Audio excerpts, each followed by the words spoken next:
On a scorching July morning in 1518, the citizens of Strasbourg awoke to witness a sight that would carve itself into history as one of the strangest and most unsettling episodes ever recorded. It began with a solitary figure. Trophiou stepped into the narrow cobbled streets of her quarter and, without warning or explanation, began to move her body in rhythmic spasms that bore the outward appearance of dance. At first, passers-by may have thought it eccentric, perhaps a burst of whimsy on a hot day. But as the hours stretched into the evening and then into the next day, it became clear that this was no ordinary dance. She did not stop. Her body trembled with exhaustion. Her feet tore against the rough stone, and yet she continued, as though an unseen force compelled her every movement. Neighbors whispered that she was bewitched, others that she was afflicted by some divine punishment. Children clung to their mothers as they watched her stagger and spin, sweat pouring from her brow, eyes glazed as though she gazed upon some invisible stage. By the third day, her body bore the marks of torment-bloodied feet, swollen ankles, trembling limbs, but still she danced. What could compel a woman to such extremes? Why did she not collapse into silence? And most importantly, why, within a week, had others joined her? The mystery had only just begun, for her solitary torment would soon grow into a contagion of movement, one that would claim lives and confound physicians, priests, and officials alike, leaving us centuries later with questions that still echo in the silence of Strasbourg's archives. To understand the strangeness of what followed, one must first step into the world of Strasbourg in the early 16th century, a city both vibrant and heavy with dread. Nestled along the Rhine, it was a hub of commerce and culture, its marketplaces bustling with merchants, its churches resonating with sermons, its guilds jealously guarding their trades. Yet beneath the veneer of prosperity lurked unease. The shadow of famine lingered after poor harvests. Taxes weighed heavily upon commoners, and the memory of plague haunted every crowded street. Europe itself trembled under the tension of change. Whispers of religious reform threatened the unity of Christendom. The authority of Rome faced challenges, and the heavens were red, not with scientific curiosity, but with fear of divine judgment. In this climate of dread, every misfortune was interpreted as a sign from God or the devil. A failed crop meant divine wrath.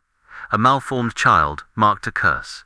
And so, when Frau Trophiou's strange dance unfolded before the eyes of her neighbors, it was seen not as illness, but as omen. The community, steeped in superstition and fear, turned to explanations that today seem fantastical, but to them were as real as the ground beneath their feet. Some whispered of possession, others of Saint Vitus, the holy figure whose protection against convulsions and madness was both prayed for and feared. It is within this cauldron of faith, fear, and fragile order that the dancing plague would find fertile ground, spreading not only through bodies, but through minds, until entire crowds were swept into its grasp. As the days passed, the contagion grew. What began as one woman's affliction soon drew others into its relentless rhythm, until dozens could be seen swaying, leaping, and staggering through the streets, their movements grotesque parodies of festivity. Eyewitnesses described them as moving with wild abandon, their eyes rolled back, their mouths muttering incoherent words. Some cried out in agony, others laughed manically, yet none could cease their movements. Physicians were summoned, and their surviving notes, scattered across archives, reveal a chilling response. Rather than recommend rest or seclusion, they declared the affliction a natural illness, born of overheated blood and corrupted humors, a malady best cured by continued motion. In a decision that seems cruel with hindsight, the city council approved the construction of stages and even hired musicians to accompany the dancers, believing that by indulging the compulsion it might be exhausted. Thus, Strasbourg became a theatre of suffering, where the afflicted danced not in secret but upon platforms, before gawking crowds and the approving gaze of officials. The result was catastrophic. Instead of cure, the spectacle multiplied. More were drawn into the frenzy, as though the music itself carried the plague. Men collapsed, clutching their chests. Women fell foaming at the mouth. Yet still the musicians played, and still the officials urged the dancing to continue. What madness guided such decisions? Was it ignorance alone, or something more deliberate, an effort to distract the masses from hunger and unrest? The chronicles do not give us certainty, only fragments, but in those fragments lies a pattern too unsettling to ignore. The human body is not designed for endless movement. Within hours of joining the dance, exhaustion etched itself into the faces of the afflicted. Their feet blistered and bled, muscles spasmed, and yet their bodies refused to yield. Some collapsed only to be lifted again by others, their limbs jerking back into the rhythm as though commanded by invisible strings. Reports from the time speak of deaths by stroke and heart failure, men and women who fell mid-step, never to rise again. Others lingered, their minds unraveling under the strain, caught between waking and delirium, muttering prayers and curses alike. The sight was ghastly, a carnival of suffering that horrified onlookers yet drew ever larger crowds to witness. Children peeked from doorways, elders crossed themselves, and priests muttered that Strasbourg had fallen under the curse of Saint Vitus. The contagion was no longer a curiosity. It had become a terror that stalked the streets, a reminder that safety was but an illusion, and that unseen forces could lay claim to one's body and soul without warning. As panic grew, explanations multiplied. The faithful spoke of divine punishment, declaring that the people's sins had invited the wrath of heaven. Others whispered of demonic possession, of witches who had cursed the city for hidden grievances. Still others pointed to natural causes: an overheated brain, poisoned vapors rising from the earth, or the dangerous alignment of stars. The most persistent theory linked the plague to Saint Vitus, a Christian martyr whose name had long been invoked against diseases of the nervous system. Pilgrims journeyed to shrines dedicated to him, seeking protection from seizures, tremors, and madness. To many in Strasbourg, it seemed obvious that the afflicted had fallen under his curse, condemned to dance until penance was complete. In desperation, officials arranged for sufferers to be taken to a shrine of Saint Vitus, where priests conducted rituals, placed crosses in their hands, and prayed for deliverance. Some reportedly found relief, collapsing at the foot of the shrine as if released from their torment. Yet the dancing in Strasbourg did not cease. The contagion raged on, indifferent to prayer, reason, or ritual. It is tempting to imagine the plague as mere mass hysteria, a trick of the mind born from fear and poverty. But such explanations falter when confronted with the physical toll. Bodies broke under the strain joints, torn, ribs cracked, hearts ruptured. Chroniclers describe hundreds swept up in the frenzy, a number so large that disbelief seems natural, and yet too many independent records attest to its truth. Perhaps then, it was neither wholly natural nor wholly supernatural, but a convergence of forces. Famine had weakened the body, fear had weakened the mind, and faith had supplied a framework through which suffering could spread. The dance was not simply a madness of individuals, but a sickness of society, an illness that revealed itself in convulsions, blood, and death. The council, faced with mounting corpses, abandoned the musicians and stages, turning instead to prayer, processions, and pilgrimages. But by then, the damage was done. Strasbourg had become synonymous with terror. Its name whispered across Europe as a place where men and women danced themselves to death, a symbol of human frailty in the face of forces beyond comprehension. As the summer deepened, so too did the horror. Eyewitnesses told of dancers who wept as they moved, their lips mouthing pleas for release while their bodies betrayed them. Husbands dragged wives from the squares, only to watch in despair as they slipped free and lurched back into the throng. Mothers clutched infants while their legs jerked and stamped, the cries of children drowned by the relentless beat on stone. Merchants abandoned their stalls, unable to compete with the gruesome spectacle. The marketplace, once a site of trade and chatter, became a stage of suffering. Travelers carried word of the phenomenon to neighboring towns, spreading fear far beyond Strasbourg's walls. Some whispered that the very air of the city was cursed, a pestilence that clung to skin and soul. And yet, not everyone recoiled. For some, the dancers were proof of divine mystery, a visible sign of God's hand at work in the world.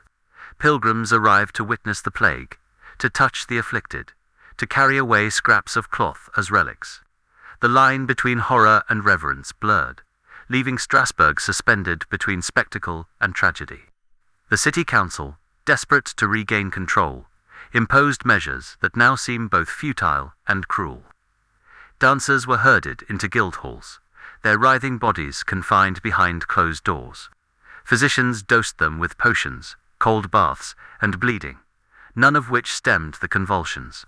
The afflicted tore at their bindings, their spasms rattling the wooden beams of the halls where they were imprisoned.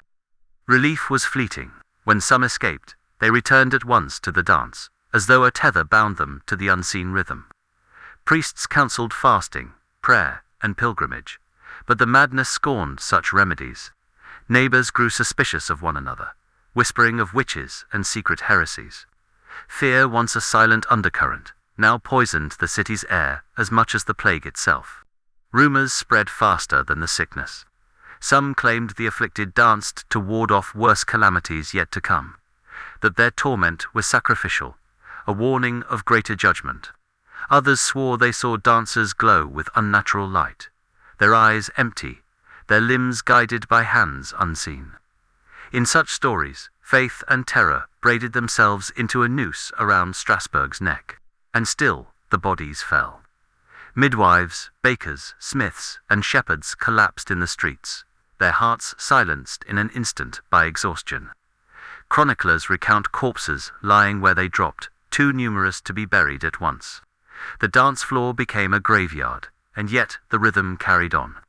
Survivors stumbled over the fallen, their movements grotesque imitations of joy, marionettes prancing above the dead.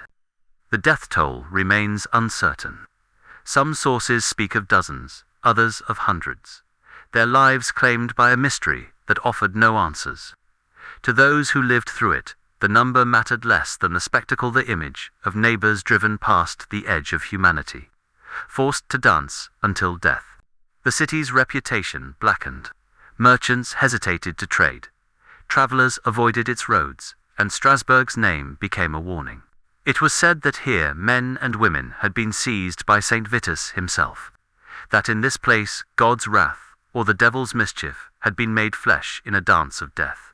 Theories arose to explain the inexplicable. Scholars debated ergotism, the poisoning of rye with hallucinogenic fungus that could induce convulsions. Others argued mass hysteria, claiming that fear, famine, and superstition had coalesced into a collective madness. Still others pointed to divine punishment, ritualistic compulsion, or even clandestine manipulation by city authorities. No theory could fully reconcile the physical endurance, the unceasing movement, or the staggering number of participants. Medical reports, sparse and inconsistent, describe muscles torn, skin blistered, hearts failing mid-dance. Observers noted that some dancers appeared impervious to exhaustion, moving as though possessed, sustaining themselves beyond natural limits. Could a disease alone explain such phenomena, or did something unseen exert a will upon the afflicted? Letters and diaries hint at deeper mysteries. A physician wrote of instructions to speak only of humours and nothing else, while priests recorded rituals that seemed both protective and coercive. Such documents suggest that what began as sickness may have been amplified, directed, or even exploited. Strasbourg's authorities might have turned horror into spectacle, ensuring the afflicted were seen but not truly cured. Hidden within the archives are whispers of darker truths. Some dancers disappeared from records entirely, spirited away by unknown hands. Letters hint at private chambers, secret convents, and clandestine interventions. Were these the lucky few saved, or were they subjects of experiments, testaments to cruelty masked as care? The silences are as loud as the pages that survive, suggesting deliberate erasure. Priests and council members alike recorded failures with growing desperation. Chroniclers wrote that the city was possessed by dance, that no prayer, relic, or rite could halt the movement.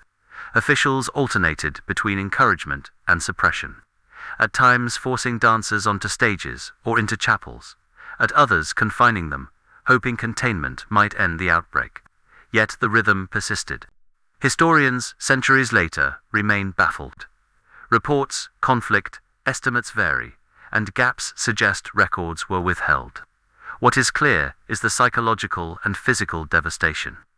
The terrifying spectacle of a society overtaken by inexplicable compulsion, where ordinary men and women became instruments of a relentless, unrelenting force.